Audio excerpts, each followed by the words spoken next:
Ya teman-teman, balik lagi di kuliah online struktur data. Kali ini saya akan menjelaskan stack versi 2, yaitu versi array. Sebelumnya kita sudah belajar stack versi linked list ya. Saya mau reminder lagi, konsep stack itu adalah tumpukan. Nah, konsepnya adalah setiap data yang masuk pertama kali, first in, dia akan keluar terakhir, last out. Sebelumnya saat di di linked list, ketika ada data yang masuk, maka dia akan langsung menjadi top. Lalu ketika ada data lagi yang masuk, maka data tersebut akan di depan. Dan dia akan menjadi topnya. Begitupun ketika kita akan menghapus atau mengeluarkan data dari stack pakai list, maka yang dikeluarin yang depan dulu. Gitu.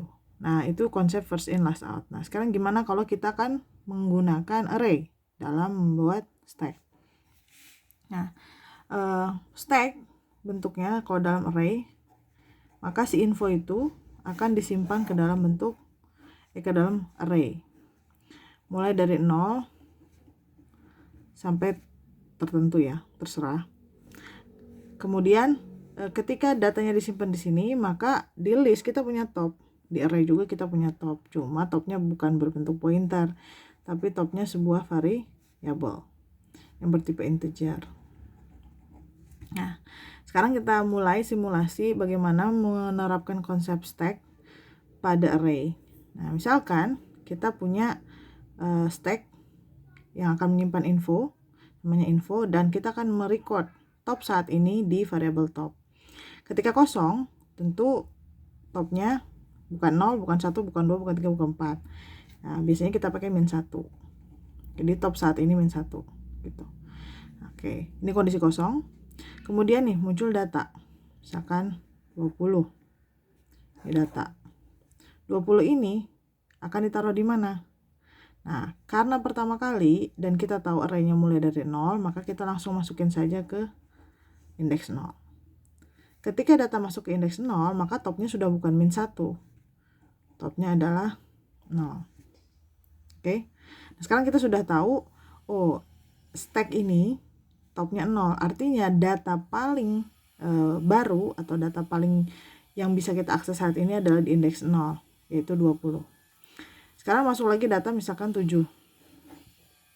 Ya, ditumpukan, konsepnya kita hanya akan menumpuk di atas data paling atas. Betul ya? Nah, sekarang taunya dari mana data paling atas? Tinggal lihat aja topnya. Topnya di mana? 0. Karena di 0, berarti si 7 ini akan ditempatkan di atas 0. Kita tambah 1 aja. Berarti 1. 7 ini akan disimpan di indeks 1. Oke, sampai sini clear? Kita lanjut. Misalkan data yang selanjutnya yang masuk adalah 4. Nah, ketika kita masukkan 4, kita cek dulu topnya berapa. 1. Berarti kita tambahin 1. 2, baru si 4 masuk. Gitu. Begitupun ketika kita akan mendelete.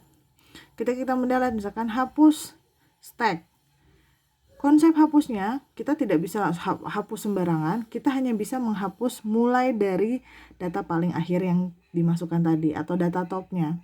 Udah, sekarang kita cek topnya berapa? 2. Ketika topnya 2, maka kita tahu data yang disinilah, di indeks 2 lah yang akan dihapus. Kita hapus, topnya sekarang kita kurangi 1, jadi 1.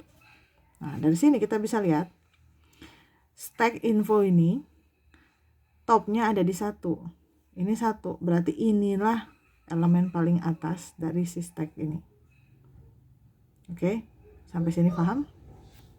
Oke, selanjutnya apa bedanya stack dengan array dengan stack dengan list? Stack dengan list kita bisa menambah data sebanyak mungkin selama memori Anda masih ada. Namun kalau di stack menggunakan array, limitationnya adalah kalian hanya bisa menambah data sampai kapasitas maksimumnya. Misalkan di sini kapasitas maksimumnya adalah 5 data. Maka ketika teman-teman menambah, misalkan nambah data 4, lanjut 12, lanjut 50, mau isi lagi angka 2 nggak bisa. Kenapa? Karena sudah penuh. Itu konsep dari stack menggunakan array. Dan di dunia nyata memang tumpukan itu biasanya punya batasan ya. Jadi memang stack ini lebih cocok digunakan untuk menggunakan konsep array.